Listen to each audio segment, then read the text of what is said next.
আজকে আমরা মুসলমান, এমন মুসলমান যে দেশের মধ্যে একজন নায়ক মৃত্যুবরণ করেছে আজ থেকে 30 বছর আগে। কয় বছর আগে? 30 বছর আগে।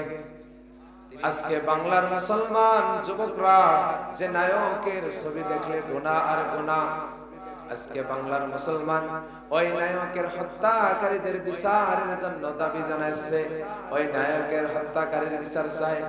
কিন্তু মুসলমানের সন্তান আমরা মুসলমান দাবি করি, যে দেশের মধ্যে সারা বিশ্বের মধ্যে যে মানুষটি 50 বছর কোরআনের দাওয়াত দিল, আর 50 বছর কোরআনের দাওয়াত দিল, যে মানুষটি 16 বছরের অধিক জেলখানার মধ্যে অতিবাহিত করলো, শেষে তাকে জেলখানার মধ্যে ষড়যন্ত্র করে ইনজেকশন ফুস করে তাকে মারা হলো।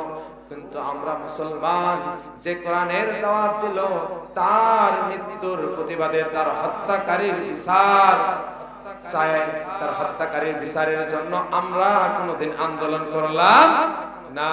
কিন্তু আমরা আন্দোলন করতেছি নায়ক সালমান শাহর হত্যাকারীর বিচার চাই। যে নায়কের ছবি দেখলে গুনাহ, সব না গুনাহ, আর আল্লামা সাঈদীর ওয়াজ শুনলে সব নয়, গুনাহ হবে। গুনাহ হবে নাকি?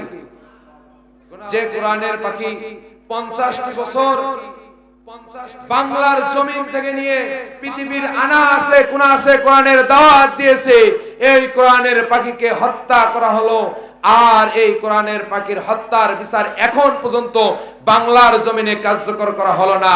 আমি আজকের মাহফিল থেকে বলতে চাই, যদি নায়ক সালমান শাহর বিচার করা হয়, হত্যাকারীর বিচার করা হয়, সর্বপ্রথম আল্লামা সাঈদীর হত্যাকারীর বিচার করা লাগবে, নয়তোবা এই নায়ক সালমান শাহর হত্যাকারীর বিচার করতে দেওয়া হবে না। সুতরাং মুসলমান, আমাদেরকে আমাদের বিবেক দিয়ে চিন্তা করতে হবে যে রব্বুল আলামিন আপনাদের সব থেকে বড় একটা বিবেক, সব থেকে বিচারের সব থেকে বড় আদালত হচ্ছে নিজের বিবেক।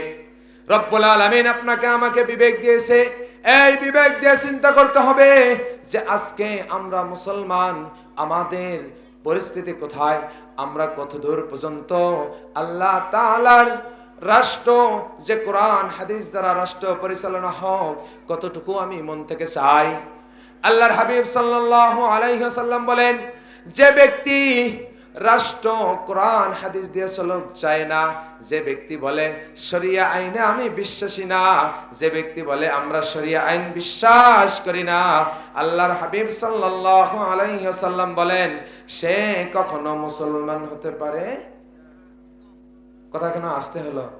জোরে বলতে হবে, সে কখনো মুসলমান হতে পারে না। আজকে যারা আমরা বলতেছি, মানুষকে বোঝাচ্ছি যে আসলে আমরা শরিয়া আইন বিশ্বাস করি না, আমরা ক্ষমতায় গেলে আমরা শরিয়া আইনে আমরা রাষ্ট্র কাঠামো গঠন করব না, আমরা রাষ্ট্র চালাবো সমস্ত বেদিন আর ফাসিকদের যেভাবে রাষ্ট্র পরিচালনা করেছে এভাবেই রাষ্ট্র পরিচালনা করব। আমি বলতে চাই মুসলমান, আপনার আমার সামনে সময় এসে গেছে, অনেক তো দেখেছেন, অনেক সরকার দেখেছেন, অনেক নেতা দেখেছেন, অনেক নেতার নেতৃত্ব দেখেছেন। এবার চিন্তা করেন মুসলমান, একটা বার আল্লাহর কোরআন দিয়ে দেশটা চলুক। আল্লাহর কোরআন দিয়ে যদি রাষ্ট্র পরিচালনা হয় মুসলমান, দেশের মধ্যে আল্লাহর রহমত আর শান্তি চলে আসবে। নয়তোবা সামনে আবারও যে 16 বছর ফ্যাসিস্টের অত্যাচার সহ্য করেছেন, আপনি যদি আল্লাহর কোরআনকে সমর্থন না করেন, সামনে আবার এরকম নির্যাতন জুলুম সহ্য করার জন্য প্রস্তুত থাকা মুসলমান। এজন্য আমার আলোচনা বেশি লম্বা করব না, আমার সময় অল্প। এজন্য মুসলমান, আজকে আমি আপনাদেরকে একটা মেসেজ দেব। সেই মেসেজটা হলো যে আমি সমাজের ওই ব্যক্তিটাকে সমর্থন করব সমাজের ওই ব্যক্তিটাকেই সমর্থন করব যে ব্যক্তিটা নামাজ পড়ে, যে ব্যক্তিটা নামাজ পড়ে। কাকে সমর্থন করব? যার মুখে আল্লাহর হাবিব সাল্লাল্লাহু আলাইহি সাল্লামের সুন্নাত আছে, তাকে সমর্থন করব।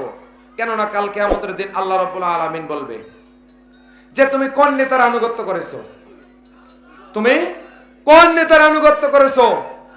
আপনি আমি যেন বলতে পারি যে রব্বুল আলামিন, আমি তোমার যে হুকুম মানে এবং তোমার রাসূলের সুন্নাহ যে নেতার মুখে ছিল ওই নেতার আনুগত্য করেছি।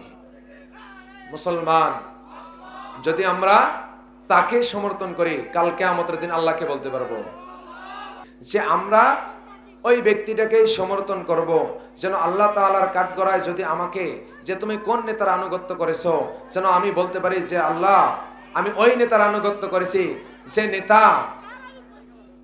কোরআন এবং হাদিসের সুন্নাহ অনুযায়ী নিজের জীবনকে পরিচালনা করেছে, কোরআন এবং হাদিস অনুযায়ী নিজের জীবনকে পরিচালনা করেছে। আল্লাহ আমি তাকে সমর্থন করেছি। যদি সে তোমার রাষ্ট্রের মাল সে যদি খেয়ানত করে থাকে রব্বুল আলামিন, আমি তো তাকে সমর্থন করেছিলাম তার প্রতি যে সে তোমার ইবাদত করে, সে তোমার তার মধ্যে তোমার হাবিবের সুন্নাহ আছে, সে আর যাই হতে পারুক সে কখনো চোর বাটপার আমানত খেয়ানতকারী হতে পারে না। আর আপনার আমার সমর্থন যদি হয় যে রাসূলের সুন্নাহ নাই, যে ক্ষমতায় অর্থাৎ ভোটের আগে টুপি মাথায় দিছে, ভোটের আগে পাঞ্জাবি পরছে, তাকে যদি সমর্থন করি, রব্বুল আলামিন আপনাকে যদি কাঠগড়ায় দাঁড় করায়, আল্লাহর কাঠগড়ায় দাঁড় করে বলে যে এ তো জানো তুমি যে এ অর্থাৎ ভোটের আগে কখনো মসজিদে যায় নাই, ইলেকশনের 2 দিন আগে সে টুপি আর পাঞ্জাবি পরেছে, তুমি তাকে কেন সমর্থন করেছো? যদি আল্লাহ তাআলা এই প্রশ্নের সম্মুখীন করে, মনে রাখবেন মুসলমান, এই প্রশ্নের জবাব দিয়ে আপনি আমি কখনোই আল্লাহর জান্নাতে যাইতে পারবো না। সুতরাং আমাদের সমর্থন ওই ব্যক্তির প্রতি হবে